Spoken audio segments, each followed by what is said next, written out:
ভাড়াটাকে cancel করবেন।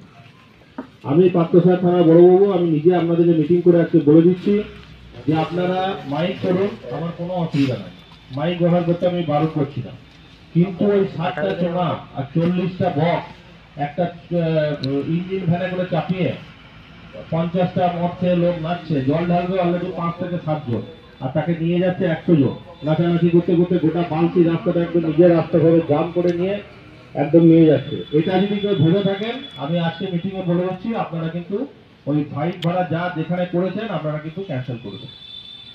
এটা হলো আমার প্রথম কথা। যদি আমার কথা অমান্য করে যদি কেউ মনে করেন যে ঠিক আছে থানা বললো ও বুড়া আঙুল দেখে আমরা করে নিলাম, পরে কিন্তু আমি কিন্তু ভালো করে বুঝিয়ে দেবো যে মাইক ওয়ালা ভাড়াটা দেবে আর যারা কমিটি ভাড়াটা করছে। আপনি আমাকে একদিন ভোগাবেন, আপনার যেদিন শনি রবিবার সোমবার যেদিন জল ঢালা থাকবে সেই দিন আমাকে ভোগাবেন। পরের সোমবার বা পরের মঙ্গলবারটা কিন্তু আমার, পরের মঙ্গলবারটা কিন্তু আপনার নয়। তখন কিন্তু কোনো দাদা দিদি হাবি জাবি আমাকে কোনো রকম ভাবে প্রভাবিত করতে পারবে না। আমি কিন্তু এটা একদম পরিষ্কার কথা কান খুলে সবাইকে বলে দিচ্ছি।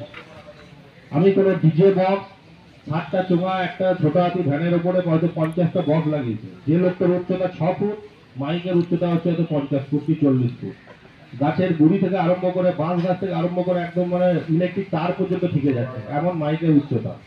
তো সুতরাং ওই জল ঢালার নাম করে আমি কিন্তু এটা বরদাস্ত করবো না। এটা কিন্তু আমার একদম প্রথম এবং মিটিং এর প্রথম কথা, আমি প্রত্যেকটা কমিটিকে বলে দিচ্ছি আর প্রত্যেকটা যারা ইয়ে করছেন আমি বলে দিচ্ছি, যদি আমার কথা অমান্য করে কেউ করে থাকেন তার ফল কিন্তু খুব খারাপ হবে। কারণ আমি আপনাকে বলে দিলাম সোমবার জল ঢালা হবে, মঙ্গলবার থেকে আপনি বুঝতে পারবেন যে সিভিক পুলিশ আপনাকে বাড়িতে যেয়ে কি করছে আর আপনার কি পরিস্থিতি দাঁড়াচ্ছে। আপনাকে ওই ছোলে করে ব্যাগ নিয়ে শুধু বিষ্ণুপুর কোর্ট আর সকালবেলা হবে আর বিষ্ণুপুর কোর্ট, এই শুধু আপনাকে করতে হবে। আর যারা মাইক ভাড়া দেবেন তাদের ক্ষেত্রে বলে দিচ্ছি ওই মাইক যদি আমি থানায় ঢুকাই ওই মাইক কিন্তু আর আপনি বার করতে পারবেন না, এটুকু আপনাকে আমি বলে দিলাম।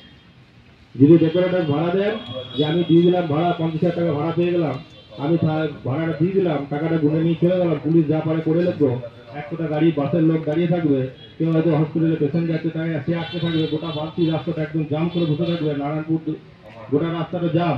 যদি মনে করেন খুব ভুল ভাবছে, কারণ ওই মাইক আমি ঢুকাবোই এই বছর, কারণ আগের বছর আমি যে কষ্টটা পেয়েছি এই বছর আমি তার পুনরাবৃত্তি হতে দেবো না। এটা কিন্তু আমি একদম পরিষ্কার কথা আজকে এটা আমি বলে দিলাম।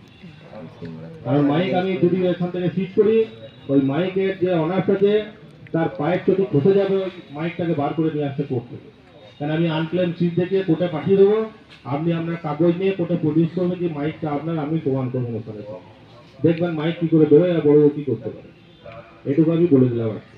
সুতরাং যারা মাইক বা ডেকোরেটর দিতে যারা ভাড়া দিচ্ছেন তারা সাবধান হয়ে যান, আপনারা কিন্তু এটাতে কোনো ভাড়া টাড়া দেবেন না, ডিজে বক্স বিশেষ করে সাউন্ড সিস্টেমের ক্ষেত্রে বললাম। 3 নম্বর কথা হচ্ছে কম্পিটিশন, ওই মাইক নিয়ে বালতি বারাসাত করে এ বাজাবে ও বাজাবে কম্পিটিশন, ওই কম্পিটিশন কিন্তু করা যাবে না। আপনারা কম্পিটিশন করবেন একটা হাটে রুগী করতে হাট চলে মরে যাবে, বারাসাত করে গুম গুম গুম গুম করে দুটো